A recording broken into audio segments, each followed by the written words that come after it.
Pejuang terhebat nomor 1. Bab 766.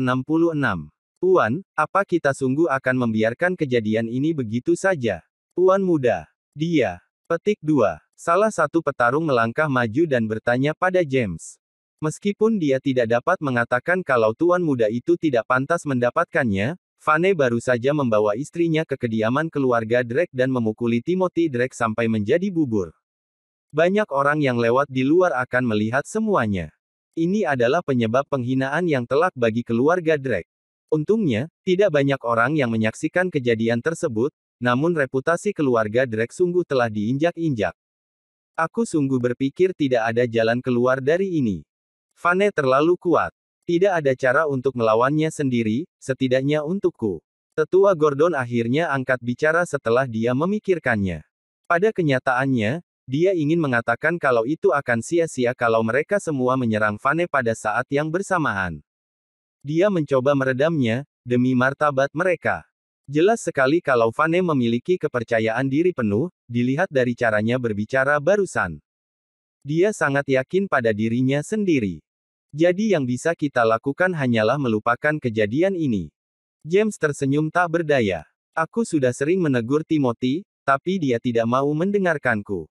Tidak peduli dia memecat Vane dan Selena, tapi dia sungguh berani menyentuh istrinya.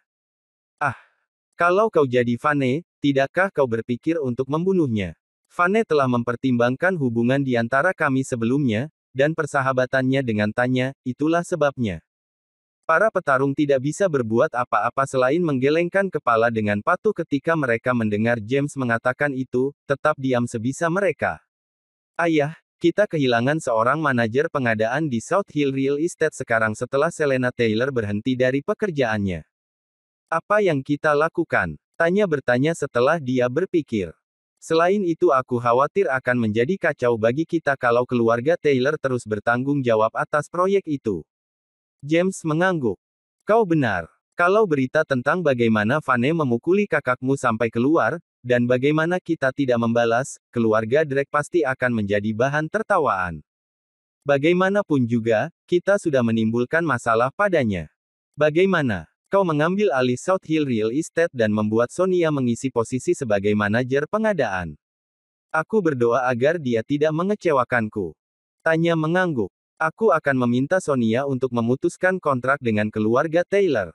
Dan kita juga tidak akan memberikan kompensasi atas pelanggaran kontrak. Mari kita lakukan itu sebagai pembalasan kita. Tidak akan terlalu memalukan bagi kita kalau kabar tentang ini tersiar. Mendengar kata-kata itu keluar dari mulutnya terasa seperti lelucon. Keluarga Drake adalah keluarga terkuat dan terkaya di Provinsi Tengah. Sangat memalukan kalau kakak laki-lakinya telah dipukuli, dan dipukuli sampai seperti itu. Pembalasan semacam ini benar-benar lelucon, tapi itu lebih baik daripada tidak sama sekali. Ini akan menyampaikan pendirian keluarga Drake terhadap masalah ini. Tetua Gordon mempertimbangkan semuanya dengan hati-hati sebelum dia memberikan saran, Tuan, mengapa kita tidak memberitahu semua orang kalau luka Tuan muda tidak terlalu serius bahkan kalau luka itu sebenarnya serius atau kalau dia menjadi impoten. Dengan cara ini, kita hanya akan memutuskan kerjasama kita dengan keluarga Taylor karena dia tidak terluka parah. Tidak akan terlalu memalukan kalau kita mengatakannya seperti itu. James berpikir itu masuk akal. Kau benar. Sebentar lagi kita akan pergi ke rumah sakit dan memeriksa anakku. Kondisinya harus dirahasiakan. Kita akan meminta dokter untuk mendiagnosis apakah dia mengalami cedera ringan akibat perkelahian. Tidak akan ada yang serius. Setelah Vane dan Selena kembali pulang, mereka segera mandi dan turun, duduk bersama di meja untuk makan malam. Selena, Vane dipecat oleh Timothy. Fiona tersenyum. Tapi itu tidak masalah. Vane memenangkan 10 miliar dolar dari biliar, katanya. 10 miliar. Dia kehilangan pekerjaannya, tapi untungnya dia memiliki 10 miliar atas namanya sekarang. Kita tidak perlu khawatir tidak punya uang nanti. Uang ini bukan milik seluruh keluarga Taylor. Itu milik kita. Bab 767. Selena tersenyum pahit. Mom, Vane sudah memberitahuku tentang hal ini, katanya. Sebenarnya, aku juga telah dipecat. Tidak, aku berhenti. Aku tidak ingin melakukannya lagi. Apa? Senyuman di wajah Fiona langsung membeku.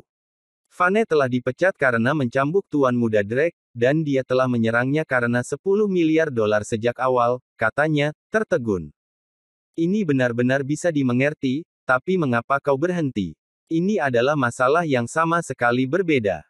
Petik 2. Selena mengalihkan pandangannya antara Vane dan Fiona. Tidak apa. Aku hanya tidak ingin terus melakukan pekerjaan itu lebih lama lagi. Selena berbohong, takut ibunya akan mencemaskannya. Itu tidak ada gunanya bagiku. Lebih penting lagi, bawahanku tidak bekerja sama denganku, dan mereka bahkan membicarakanku di belakangku. Kau sudah gila, Selena. Vane tidak punya pekerjaan sekarang, begitu pula dirimu. Ditambah lagi, gajimu sangat tinggi. Andrew menggelengkan kepalanya dan menyesap anggur. Tapi itu tidak masalah sekarang. Kau sudah keluar, jadi sekarang kita harus bijak dengan uang yang kita miliki. Itu sudah cukup. Kau benar ayah, sela Ben, nyengir. Kita hanya butuh cukup uang untuk hidup. Kita tidak bisa seperti mama, yang hanya memikirkan uang. Kita harus selalu puas dengan apapun yang kita miliki. Apa yang kau katakan, anak nakal? Orang waras mana yang mau melepaskan kesempatan mereka untuk mendapatkan lebih banyak uang? Mengapa kita tidak menginginkan lebih, mengetahui kalau kita bisa punya lebih banyak uang? Fiona memelototi putranya. Lagi pula, 10 miliar juga tidak banyak. Itu semua tergantung bagaimana kau membelanjakannya. Aku mendengar kalau seorang toko perhiasan di Provinsi Tengah baru-baru ini membuat kalung yang sangat mahal. Itu seluruhnya terbuat dari berlian, dan yang lebih penting, itu satu-satunya yang ada di seluruh dunia. Ada juga rubi besar sebagai permata utamanya. Benar-benar cantik. Namanya, Heart of the Abyss, atau semacamnya. Betulkah? Itu hanya sebuah kalung. Tidak mungkin itu bernilai lebih dari 100 juta. Ben tersenyum dan berbicara dengan acuh tak acuh. Dia mengangkat gelas anggurnya dan menyesapnya. Rasa anggur merah ini luar biasa, dan harganya lebih dari 20.000. Ini sudah merupakan kemewahan bagiku. Kau berpikiran sempit. Mereka mengatakan kalau kalung itu bernilai lebih dari 900 juta, hampir mencapai 1 miliar. Fiona melanjutkan. Hanya ada satu di dunia. Tapi yang lebih penting, kalung itu adalah harta karun sejati bagi perhiasan itu. Mereka tidak berniat menjualnya. Mereka hanya memamerkannya pada saat kritis. Off. Ben meludahkan anggurnya. Apa-apaan? Itu terlalu mahal. Apa yang kau katana? Tentu saja, kalung itu mahal. Fiona memutar matanya ke arahnya. Kalau saja aku mampu membeli sesuatu seperti itu. Vane juga terkejut saat mendengarnya. Dia menyesap anggur. Kalung semahal itu pasti akan terlihat bagus di Selena. Ruby. Aku ingat kau suka warna merah. Selena tersenyum pahit. Apa gunanya menyukainya? Tidak mungkin aku bisa memakai sesuatu seperti itu. Selain itu, mereka tidak akan menjualnya meskipun kita membelinya. Bab 768. Vane hanya bisa tersenyum. Ibu, di mana kalung itu dijual? Dia bertanya pada Fiona. Kenapa aku belum mendengar tentang ini? Itu ada di lantai 2 di Tamsin Mall, toko perhiasan terbesar di sana. Perhiasan yang mereka jual di sana sangat mahal, jawabnya. Orang biasa pasti merasa malu untuk masuk ke sana. Semua perhiasan milik mereka bernilai lebih dari 100.000. Fiona berhenti sejenak sebelum melanjutkan, aku kebetulan melihat spanduk iklan mereka saat aku lewat. Begitulah aku mengetahuinya. Mereka mengimpor permata dari kota Jin, dan mereka bersiap untuk memamerkannya dalam beberapa hari. Itu juga diiklankan di televisi. Tidak ada orang biasa yang bisa bermimpi memakainya. Andrew tersenyum acuh tak acuh. Hal yang paling langka adalah yang paling mahal di dunia ini. Tentu saja, kalung itu akan sangat mahal, kalau itu satu-satunya dari semua jenis yang ada. Normal bisa bernilai lebih dari 900 juta. Lebih penting lagi, tidak ada yang pernah memakai kalung itu sebelumnya. Itu sudah pernah dipamerkan. Mereka tadinya ingin mencari seseorang untuk membantu syuting iklan, tapi sepertinya tidak ada selebritis yang cocok untuk memakainya. Bos mereka adalah orang yang sangat licik. Kata Fiona sambil tersenyum. Vane dan yang lainnya naik ke atas setelah mereka selesai makan. Oh, akhirnya aku bisa tidur besok karena sekarang aku tidak harus pergi bekerja. Selena tersenyum pahit dan mengendurkan nafas. Tapi ya aku masih sedikit khawatir, sayang. Bagaimana kalau keluarga Drake tidak memaafkan kita dan mendatangi kita untuk balas dendam? Aku sungguh curiga kalau tendanganmu sudah membuat Tuan Muda Drake tidak berdaya. Vane memikirkannya sebentar. Kemungkinan besar dia harus memotong kemaluannya, katanya. Tapi tidak mungkin. Siapa bilang dia bisa menggertak istriku? Tidak ada yang boleh menindas istriku seperti itu. Setelah Vane mengatakan itu, dia menatap ke arah Selena. Seringai jahat terbentang di bibirnya. Sayang, kenapa kita tidak sibuk malam ini, karena kau tidak ada pekerjaan besok? Wajah Selena langsung memerah saat mendengarnya. Oh, diamlah. Kau sungguh mesum. Heh. Tidak bisa menahannya. Kau terlalu cantik. Vane terkekeh, meletakkan bibirnya di bibir Selena. Sepanjang sisa malam itu, Selena merasa sangat lelah. Saat dia bangun keesokan paginya, sudah jam 10. Syukurlah, aku tidak harus pergi kerja hari ini. Kalau tidak, aku akan sangat terlambat. Bibir Selena berubah menjadi senyum masam ketika dia melihat jam. Selena menjulurkan kepalanya, hanya untuk mengetahui kalau Vane sudah pergi. Apa-apaan ini? Dia juga tidak bekerja lagi. Sejak kapan dia menghilang? Saat ini, Vane sudah berada di luar pusat perbelanjaan terbesar di kota itu. Dia naik lift dan turun ke lantai 2, menuju ke toko perhiasan eksklusif. Vane langsung menuju pintu masuk. Seorang pramuniaga muda dan cantik menyambutnya.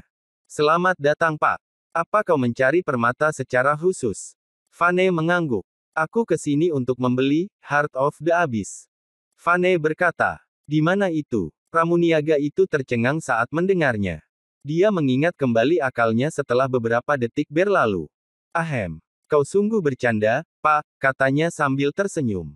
The Heart of the Abyss sangat mahal. Tidak sembarang orang mampu membelinya. Kalung yang kami pamerkan untuk umum di sini sudah berharga 100 hingga 200 ribu. Kami hanya memiliki produk terbaik di sini. Selain itu, kami mengirimkan Heart of the Abyss ke sini untuk dipamerkan. Itu tidak untuk dijual. Bukankah itu bernilai 900 juta? Aku akan membayar 2 miliar. Bagaimana? Vane percaya apapun bisa dibeli asalkan harganya cocok. Bagaimanapun, kalung seperti itu tetaplah sebuah barang. Bab 769. Heh. Apa kau bercanda, Pak? Ini 900 juta, dan kau menaikkan harganya menjadi 2 miliar. Pramuniaga cantik itu tergelitik oleh kata-kata Vane. Pramuniaga lain berjalan setelah dia mendengar itu. Pergilah dan lihat lebih dekat iklan di luar toko kami, Pak. Apa 900 juta tertulis di sana? Kalau Abyss hanya bernilai 900 juta, semua orang harus menjual semua asetnya untuk membelinya terlebih dahulu. Mereka akan menghasilkan banyak uang setelah mendapatkannya. Itu bukan 900 juta. Sambil mengerutkan kening, Vane keluar, dua pramuniaga cantik membuntutinya. Vane melihat label harga, memindai melalui rantai, 0 tepat setelah angka 9. Dia diam-diam menghitung angka 0 2 kali, dan tiba-tiba sangat terkejut. Itu 9 miliar. Sepertinya ibu mertuaku salah menghitung dan melewatkan angka nolnya. Mengapa kau tidak melihat barang dagangan kami yang lain, Pak? Jelas kau mampu membelinya, dan kami membawa banyak kalung indah di sini. Heart of the Abyss jelas tidak untuk dijual. Dan itu tidak hanya bernilai 900 juta dolar, itu 9 dolar. Pramuniaga pertama yang menyapa Vane tersenyum lemah. Meskipun Vane mengenakan pakaian biasa, pramuniaga itu mengira kalau dia berani membayar 2 miliar dolar, dia mungkin orang kaya yang tidak suka menonjolkan diri. Namun, ibu mertuanya telah melewatkan angka 0 dalam perhitungannya, menyebabkan dia mengalami keributan ini. Pramuniaga itu percaya kalau Vane akan menyerah pada kalung itu pada akhirnya kalau dia tahu bahwa kalung itu bernilai 9 miliar. Ada kesenjangan yang terlalu besar antara 900 juta dan 9 miliar. Satu digit itu membuat semua perbedaan. Tidak ada yang akan menghabiskan uang sebanyak itu untuk membeli kalung semahal itu. Itulah mengapa Vane pasti akan menyerah pada Heart of the Abyss jika dia mengatakan itu. Itu terlalu mahal. Bahkan seseorang dari keluarga bangsawan kelas 2 harus berpikir 2 kali sebelum membelinya. Astaga. Hah. Kebetulan sekali, Vane. Apa yang sedang kau lakukan? Membeli perhiasan untuk istrimu. Cincin berlian, kah? Pada saat itu, seorang pria muda masuk, seorang wanita muda yang cantik di belakangnya. Beberapa pengawal membuntuti di belakang mereka.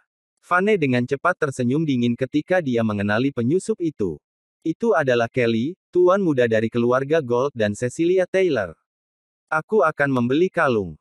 Cincin berlian apa? Aku akan membawa istriku untuk mengambilnya sendiri saat kita berdua ada waktu luang. Vane menjawab, senyum tanpa ekspresi muncul di bibirnya. Hah, bersantailah. Kelly tertawa terbahak-bahak sebelum beralih ke pramuniaga lainnya. Keluarkan semua cincin berlian termahal di sini, juga gelang, anting-anting, kalung, dan lainnya. Aku ingin seluruh set. Terima kasih sayang. Senyuman di wajah Cecilia menjadi cerah. Dia mengangkat dagunya sedikit, harga diri terukir di ekspresinya. Kau sangat baik padaku, sayang. Tidak seperti orang lain yang tidak punya uang dan terlalu malu untuk mengajak istrinya memilih cincin. Dia mungkin takut dia akan memilih yang mahal, dan dia tidak akan bisa memaksa dirinya untuk menghabiskan uang. Itu akan sangat memalukan baginya. Betulkah? Heh. Lalu aku ingin melihat berapa tepatnya suamimu bersedia membayar untukmu. Kau akan memakainya selama pernikahanmu, bukan?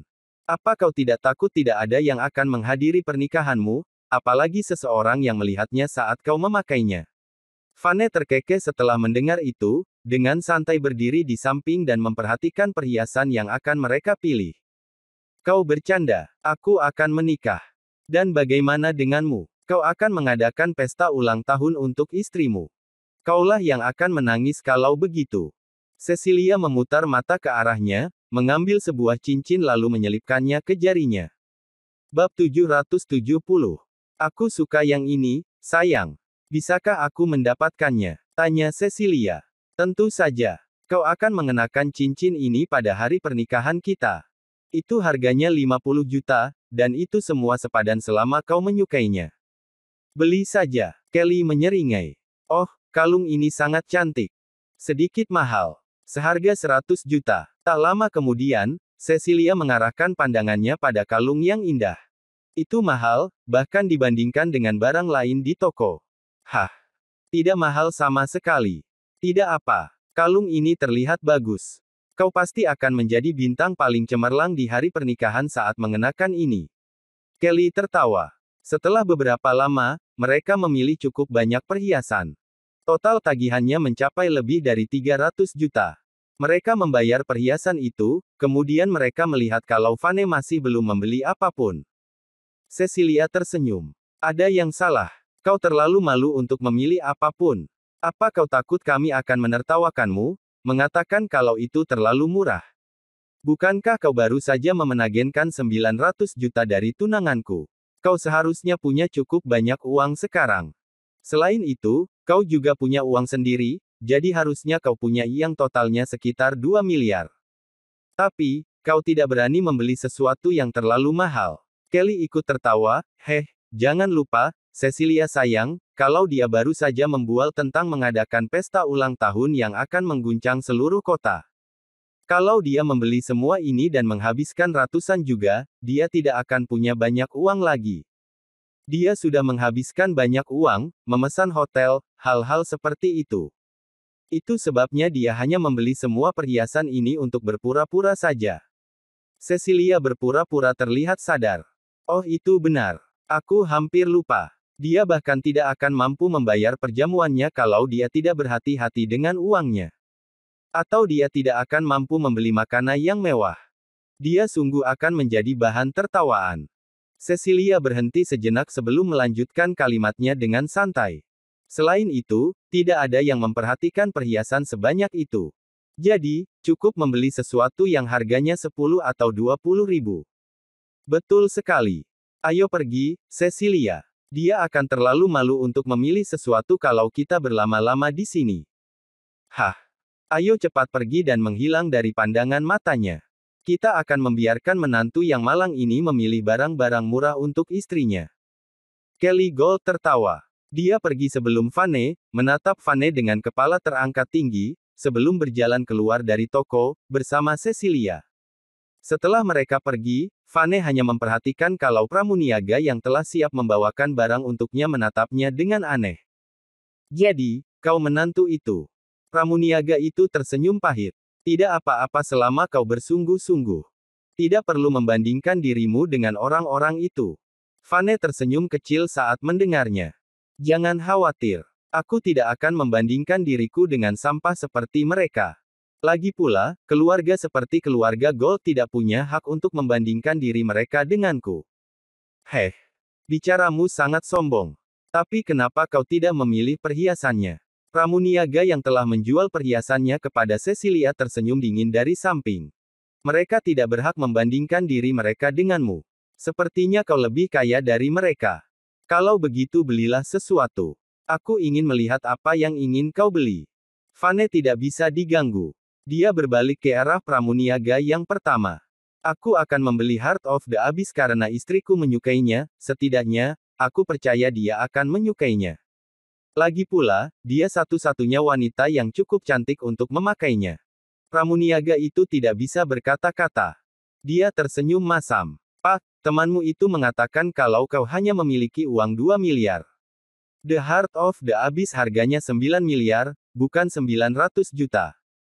Kau baru saja memverifikasi faktanya untuk dirimu sendiri. Dan yang lebih penting lagi, kami tidak berniat untuk menjualnya. 9 miliar. Fane mengerutkan alisnya. Dia memikirkan sejenak sebelum berbicara. Bagaimana mungkin? Aku akan membayar 2 miliar. Aku pikir itu seharga 900 juta, itulah mengapa aku menawarnya 2 miliar. Aku tidak pernah berpikir kalau aku melupakan nolnya. Kemudian izinkan aku menambahkan nol pada tawaranku juga. Aku akan membelinya darimu seharga 20 miliar. 20 miliar. Bab 771. Pramuniaga di hadapannya saling berpandangan dengan pramuniaga gemuk yang mengejek Fane. Mereka berdua menarik nafas tajam. Tuan, apakah kau yakin baru saja mengatakan 20 miliar? Apakah aku salah dengar? Pramuniaga itu menelan ludah. Dia curiga bahwa dia sedang berhalusinasi. Kau tidak salah dengar. Bosmu adalah seorang pengusaha. Aku tidak peduli seberapa besar bisnis perhiasanmu, tetapi pengusaha ingin menghasilkan uang. Aku tahu bahwa kau tidak akan dapat membuat keputusan sebesar ini. Jadi mengapa kau tidak menelepon bosmu dan menanyakannya? Fane berkata setelah memikirkannya. Baiklah. Aku akan berbicara dengan manajer kami. Pramuniaga itu bergegas ke kantor dan memanggil manajernya. Namun manajer itu juga tidak bisa membuat keputusan. Dia lalu tersenyum pada Fane. Tuan, kami tidak menampilkan Heart of the Abyss di luar. Sebaliknya, kami menyimpannya di dalam untuk pengamanan. Aku tidak bisa membuat keputusan akhir, tapi kau sedang beruntung. Manajer distrik kami yang mengawasi distrik Barat Daya kebetulan ada di sini. Silakan ikuti aku, Tuan. Aku akan mengantarmu menemuinya. Baiklah. Fane mengangguk. Dia dengan cepat dibawa ke sebuah lorong oleh manajernya. Mereka masuk beberapa meter sebelum akhirnya manajer itu membuka sebuah pintu baja yang berat. Mereka lalu memasuki ruangan. Seorang wanita cantik berusia 30-an sedang berbaring di sofa. Jelas terlihat dia sedang lelah dan menutup matanya untuk beristirahat. Manajer Lowe, bukankah aku sudah memberitahumu untuk tidak menggangguku jika tidak ada yang terjadi? Kami akan memamerkan Heart of the Abyss pada pameran besok. Aku telah bertemu dengan media dan sangat lelah. Aku perlu istirahat yang baik hari ini. Wanita parubaya itu mengenakan kemeja putih bersih dan memancarkan aura yang kuat. Setelah mengatakan itu, dia lalu menatap Fane. Mengapa kau membawa seorang pria? Tanyanya tidak sabar. Fane mengabaikannya. Perhatiannya sudah tertuju pada kalung di dalam kotak kaca yang berdiri di tengah ruangan. Permata berwarna darah gelap adalah puncak kemuliaan. Batu permata lain yang berkilauan di sekelilingnya membautnya tampak lebih seperti dari dunia lain. Itu sangat luar biasa. Jadi inilah Heart of the Abyss. Cantiknya. Pantas saja itu dijual dengan harga tinggi. Fane berkomentar saat berjalan dan mengamatinya. Hei! Siapa kau? Siapa yang memberitahumu bahwa kau bisa masuk ke sini?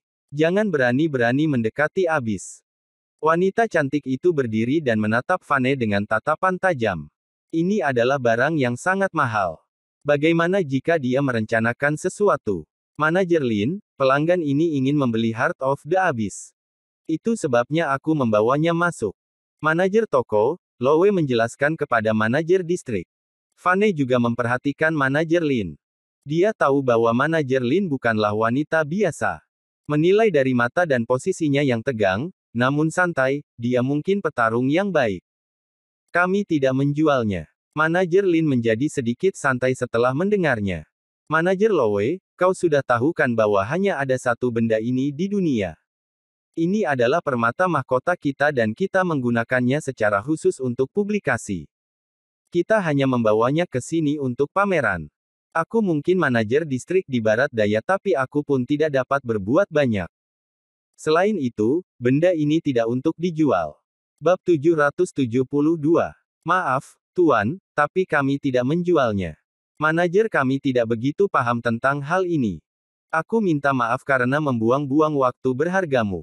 Jelas terlihat bahwa manajer cantik di hadapannya ini sedikit tidak senang, tetapi dia tahu bahwa tidak sembarangan orang yang bisa berpikir untuk membeli Heart of the Abyss. Itulah mengapa dia menunjukkan senyum cerah pada Fane. Bu, pria ini menawarkan 20 miliar dolar. Itu sebabnya aku ingin bertanya soal itu. Dia menawarkan sejumlah besar uang. Bagaimana jika orang-orang di atas mempertimbangkan untuk menjualnya? Aku takut kau akan menyalahkanku jika kami melewatkan kesempatan ini. Mata manajer Lowe berkedip-kedip ke arah manajer Lin. Dia berbicara dengan nada ragu-ragu. 20 miliar. Secara alami, manajer Lin terkejut saat mendengar jumlah tersebut. Bibirnya terbuka lebar. Pria ini menawarkan terlalu banyak uang. Ini hanyalah sebuah kalung. Apakah layak menghabiskan uang sebanyak itu untuk kalung tersebut? Tapi, kalung itu memang sangat indah. Wanita manapun pasti menyukainya. Bisakah kau membuat keputusan, manajer Lin? Fane tersenyum lemah. Aku ingin mendapatkan kalung ini, dia menambahkan. Aku akan bertanya pada bos di markas besar kami.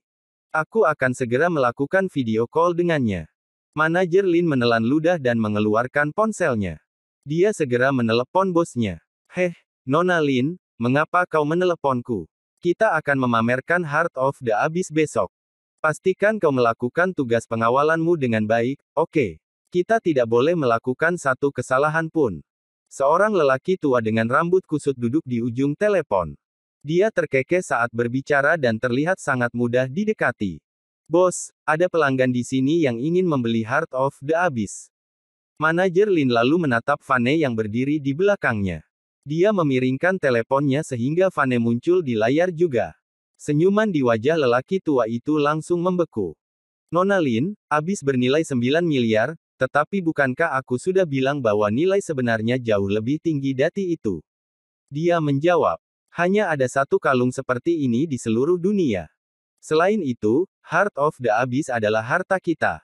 Itu tidak untuk dijual. Kita tidak akan dapat menemukan perhiasan apapun untuk menggantikannya dalam waktu dekat ini. Yang lebih penting, kalung inilah yang akan kita gunakan untuk mempromosikan toko kita. Manajer Lin bereaksi dengan cepat, seolah-olah dia memahami sesuatu. Jadi maksudmu Heart of the Abyss memiliki nilai yang tak tertandingi, kan bos? Termasuk iklan dan mengeluarkan produk ciri khas kita. Orang tua itu menganggukkan kepalanya. Dia lalu tersenyum ke arah Fane. Pertama-tama, Tuan, aku berterima kasih banyak karena telah menunjukkan minat pada produk kami dan sangat mengagumi Heart of the Abyss. Tapi kami tidak bisa begitu saja menjualnya kepadamu. Manajer Lin merenung sejenak, lalu dia menyelanya sebelum lelaki tua itu menyelesaikan kalimatnya. Tapi lelaki ini menawarkan kita 20 miliar dolar, bos. Apakah kau yakin tidak ingin mempertimbangkan tawarannya? Orang tua di telepon itu langsung mengerutkan alisnya dan jelas mempertimbangkan tawaran tersebut. Setelah beberapa saat, dia tersenyum pahit. Aku minta maaf Tuan. Fane menyadari bahwa 20 miliar tidak cukup untuk membujuk lelaki tua itu, mengingat tawaran itu langsung ditolaknya. 30 miliar. Fane maju selangkah dan memberitahi orang tua itu. Orang tua itu tercengang sejenak. Tuan, kau benar-benar mempersulit kami. Ada nilai tersirat dalam kalung itu. 40 miliar. Fane menawar lagi. Tapi, orang tua itu menjadi tidak bisa berkata-kata. 50 miliar. Bab 773. Fane terlalu lelah untuk melanjutkan drama negosiasinya. Tanda keraguan terpampang di wajah pihak lain menjadi semakin jelas. Itu artinya kalung Heart of the Abyss ini benar-benar bukan perhiasan biasa. Selain itu, bagi Fane, 50 miliar dolar bukanlah apa-apa. Apakah kau yakin? 50 miliar. Bos itu terlihat sangat gembira dengan harganya. Hehe, bos, apakah aku terlihat seperti sedang bercanda? Fane mengendurkan tawa sebagai balasannya. Kau mendapatkannya. Kami berterima kasih banyak karena telah memilih Heart of the Abyss kami. Aku atas nama Chatisia Jewel, bersedia memberikan perhiasan lain senilai 20 juta dolar untuk kau pilih. Bos menambahkan dengan penuh semangat. Wow, benar juga. Aku perlu membeli beberapa cincin dan anting berlian juga. Suasana hati Fane menjadi lebih cerah dan ia mengeluarkan tawa riang. Senang berbisnis denganmu. Aku juga. Bos itu lalu menutup panggilan video di ponselnya. Dia terlihat sangat gembira dengan pelanggan seperti Fane yang begitu dermawan dan murah hati. Ini pertama kalinya dalam hidupnya bertemu dengan pelanggan seperti itu. Ketika rakyat jelata membeli perhiasan di toko mereka, pertanyaan yang paling sering mereka tanyakan adalah apakah ada diskon atau hadiah gratis. Sementara itu, pria ini bahkan tidak meminta diskon atau hadiah melainkan menaikkan harganya hingga miliaran. Jika mereka bukan orang yang berurusan dengan Fane hari ini, mereka tidak akan percaya pelanggan seperti itu ada di dunia ini. Akan sangat sulit untuk percaya bahwa ini benar-benar terjadi. Tuan, apakah kau sungguh-sungguh? Manajer cantik itu lalu bertanya dengan nada bergetar dan tangannya gemetaran. Untuk seseorang yang mampu menyebutkan angka 50 miliar dolar dengan cara yang begitu santai, kekayaan bersihnya setidaknya pasti ribuan dolar, bahkan mungkin lebih. Lebih jauh lagi, seluruh keberadaan pria ini begitu kuat.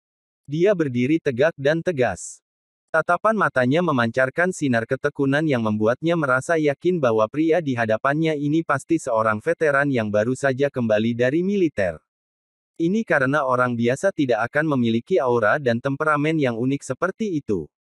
Bayar dengan kartu. Kartu kredit yang sepenuhnya dilapisi dengan warna emas yang dominan terlihat di hadapan manajer tersebut.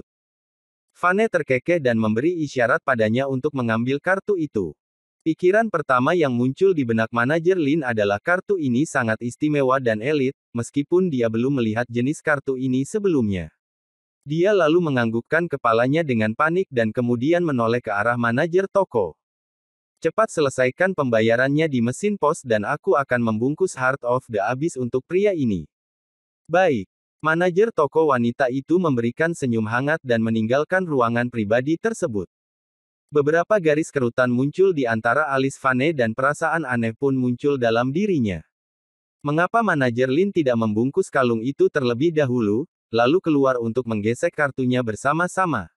Bagaimanapun juga, dia masih harus meninggalkan ruangan ini dan mengambil permata lainnya. Tidak pernah dia duga, begitu manajer toko meninggalkan ruangan, manajer Lin menatapnya dengan beberapa tatapan memikat sambil membungkus Heart of the Abyss. Kemudian dia perlahan-lahan mencondongkan tubuh ke arah Fane dan menghembuskan napas perlahan. Tuan yang terhormat, bolehkah aku meminta akun Twittermu? Di masa mendatang, jika Chatisia Jewel memproduksi atau menyimpan beberapa aksesori bagus, aku dapat mengirimkan beberapa foto padamu. Wajah Fane menjadi suram dalam detik berikutnya dan tidak bisa berkata-kata lagi. Sepertinya cara dia menaikkan harga barusan telah membuat jantung manajer distrik yang cantik ini berdebar kencang. Meskipun gaji untuk eksekutif seperti itu jelas tidak rendah, dalam menghadapi Fane yang begitu dermawan dan gagah, dia agak tersentuh dan tidak dapat menahan pesona pribadinya. Fane melontarkan senyum lemah, aku biasanya tidak datang ke toko perhiasan. Aku membeli kalung ini untuk istriku. Fane mengisyaratkan kepadanya bahwa dia sudah menikah. Selama wanita itu tidak bodoh, dia tidak akan mendesak lebih jauh tentang masalah akun Twitternya. Setelah manajer Lin membungkus kalung itu, dia menyerahkannya kepada Fane. Tatapan matanya benar-benar terlihat dipenuhi dengan warna-warna asmara. Itu hanya untuk menambahkan teman di Twitter. Jangan bilang kau takut pada wanita sepertiku. Saat berbicara, manajer Lin membelai tangan Fane sambil menyerahkan kotak perhiasan itu. Nada suaranya terdengar provokatif dan sugestif. Bab 774. Namun, Fane mengakui bahwa manajer di depannya ini memang cantik dan menawan, tidak peduli bagaimanapun temperamen atau bentuk tubuhnya. Matanya bahkan lebih menggoda dan menawan. Jika Fane adalah pria biasa lainnya, dia akan jatuh ke dalam jebakan erotisnya. Fane lalu mengambil kotak itu dan tersenyum acuh tak acuh. Menurutku itu tidak perlu. Lagi pula, rumahku tidak terlalu jauh dari sini. Jika aku perlu membeli perhiasan apapun, aku bisa mampir ke sini dan melihatnya. Tanda-tanda kekecewaan terlihat di mata manajer Lin. Dia menjadi berkecil hati saat mendengar kata-kata Fane. Trik kotor tiba-tiba muncul di benaknya dan kemudian dia berpura-pura memutar pergelangan kakinya dan jatuh ke pelukan Fane. Arg! Secara refleks Fane langsung menahannya agar tidak jatuh dan membantunya untuk berdiri lebih stabil. Apa kau baik-baik saja? Maafkan aku, maafkan aku. Sepatu hak tinggi ini terlalu tinggi dan tidak nyaman. Aku hampir tersandung karenanya. Wajah manajer Lin bersemu merah dan lidahnya menjadi keluh pada situasi itu. Dia sudah bertindak sangat proaktif, namun Fane tidak menunjukkan tanda-tanda tertarik padanya. Sepertinya Fane benar-benar tidak tertarik pada wanita lain, bahkan wanita cantik seperti dirinya. Dia tidak pernah berperilaku begitu erotis dan kotor.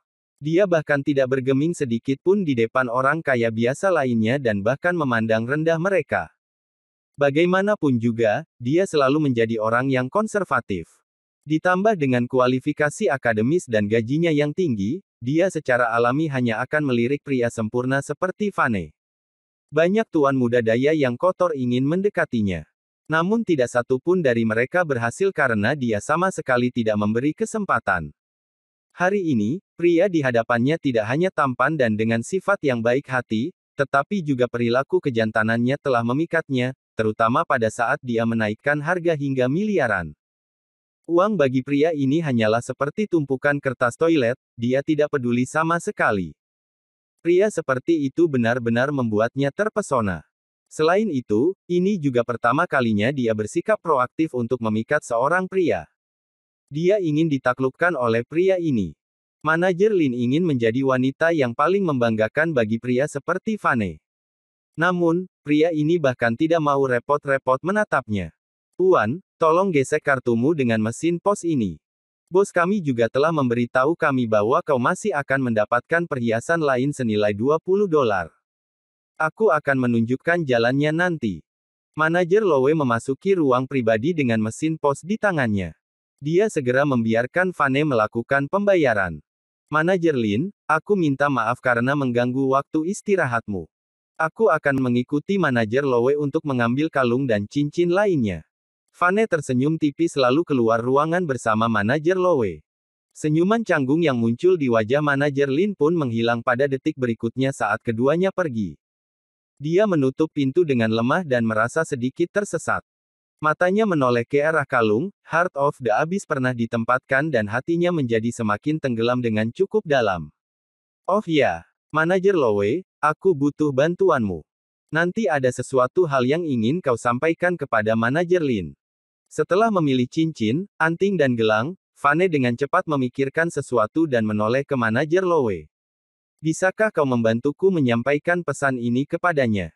Bahwa, Heart of the Abyss telah dijual kepadaku dan kalian tidak akan dapat memamerkannya besok. Oleh karena itu, tolong umumkan kepada publik bahwa kalung itu telah dijual. Adapun fakta bahwa aku telah membelinya seharga $50 miliar, aku harap itu bisa tetap menjadi rahasia. Bisakah kau membantuku untuk itu? Apakah maksudmu kami harus merahasiakan $50 miliar itu? Manajer Lowe tercengang atas permintaan Fane. Tuan, jika kami mengumumkan bahwa kalung itu dijual seharga $50 miliar, bukankah itu bagus untukmu di depan teman-teman dan keluargamu? Tuan, kau benar-benar terlalu rendah hati. Hehe, ini bukan tentang diriku yang rendah hati. Jika istriku tahu bahwa aku telah menghabiskan $50 miliar untuk kalung senilai $9 miliar, dia akan memarahiku. Dia akan mengatakan bahwa aku sudah menghambur-hamburkan uang yang dengan susah payah kudapatkan. Fane menjelaskan dengan nada santai. Ada senyum hangat terlihat di wajahnya. Pada saat yang bersamaan, secerca pencerahan sekaligus ekspresi kecemburuan muncul di wajah manajer Lowe ketika mendengar penjelasannya. Aku iri dengan istrimu. Kau sangat rela menghabiskan uang dan mempertimbangkan segalanya untuknya. Ngomong-ngomong, jika kau dan manajer Lin ada waktu luang di hari itu, silakan datang ke pesta ulang tahun istriku. Fane terkekeh. Bab 775.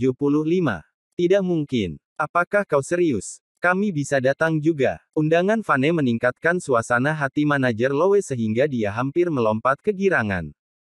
Pesta ulang tahun orang kaya adalah mimpi termanis yang bisa dimiliki seseorang. Selain itu, mereka yang akan menghadiri pesta tersebut pastinya bukan orang biasa. Mereka pasti memiliki status tertentu di Provinsi Tengah. Tentu saja, datang saja dengan tangan kosong dan beritahu penjaga bahwa kau mendapat izin dariku. Setelah memikirkan masalah tersebut, Fane kembali menunjukkan senyum hangat dan kemudian meninggalkan toko. Tunggu. Sepertinya ada yang tidak tepat. Bukankah dia hanya seorang menantu? Bisakah seorang menantu punya banyak uang?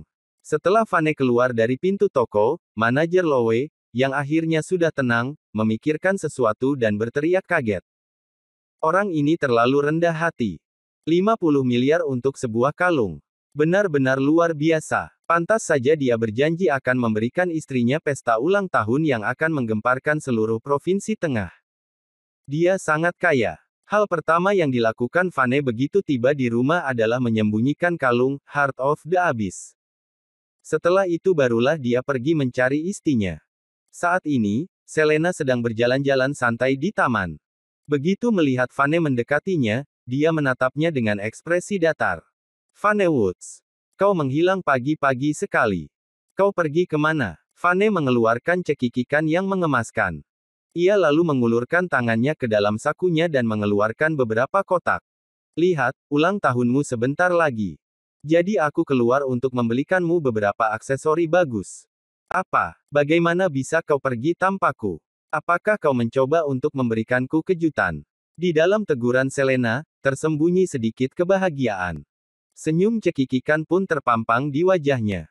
Dia lalu mengambil salah satu kotak tersebut dan membukanya. Apakah kau membelinya di Chatisia Jewel? Aksesoris mereka sangat mahal. Kemari dan lihatlah, ada permata di atasnya, pasti mahal, bukan? Dan semua hal lain yang ditambahkan ini pasti menghabiskan banyak biaya. Fane tersenyum ringan, tidak mahal, hanya lebih dari 9 juta saja. Apa? Lebih dari 9 juta dolar dan kau mengatakan itu tidak mahal? Selena hampir pingsan mendengar angka tersebut. Beberapa garis kerutan terbentuk di antara alisnya. Dia lalu mulai mengomel dengan nada tegas. Tidak, sayang, tidak. Tindakanmu itu disebut pembelian impulsif. Kau pada dasarnya menghambur-hamburkan uang. Sekarang kita berdua tidak memiliki pekerjaan namun kau malah menghabiskan begitu banyak uang untuk perhiasan ini. Jika semua orang di rumah kita membelanjakan uang sepertimu, menurutmu apa yang akan terjadi dengan tabungan kita? Meskipun kau telah memenangkan uang 10 miliar dalam biliar, kau tidak boleh menyia-nyiakannya seperti itu. Meskipun demikian, teguran dari Selena itu seperti sinar matahari yang membanjiri dada Fane. Dia merasa hangat dan gembira. Dia lalu memeluk Selena dan menariknya dalam pelukannya. Kau konyol sekali. Ini adalah perayaan ulang tahun pertama kita bersama, jadi aku akan menjebol rekening bangku untuk pesta itu. Hei, lepaskan aku. Yang lainnya sedang melihat kita. Kepuasan memenuhi hatinya saat wajahnya menjadi memerah. Pada saat ini, Fiona baru kembali dari berbelanja dan mulai berteriak pada Fane begitu melihatnya di taman. Fane Woods, dasar kau berandalan bodoh. Kau sangat heroik, ya. Aku baru tahu bahwa kau telah menghajar Tuan Muda Drake. Apakah kau sedang mencoba menggali kuburanmu sendiri? Ibu, ya, aku menghajarnya. Aku pergi ke kediaman Drake tadi malam. Itu karena dia pantas mendapatkannya. Adapun alasan mengapa aku menghajarnya, kau tidak perlu khawatir lagi. Aku sudah menyelesaikannya. Fane tersenyum garing dan langsung mengakui perbuatannya tanpa ragu-ragu. Keluar dari rumah kami sekarang. Kau telah menyinggung keluarga Drake, bukankah itu artinya kau memiliki keinginan untuk mati? Aku bahkan tidak perlu repot-repot mencari tahu mengapa kau menghajarnya. Itu pasti karena dia memecatmu dan Selena, kan? Kau merasa tidak senang dengan tindakannya. Tapi kau juga tidak bisa menghajar orang karena hal itu. Fiona menunjuk ke arah gerbang dan melambaikan tangannya dengan ekspresi merendahkan. Ia meneriaki Vane untuk keluar. Bersambung.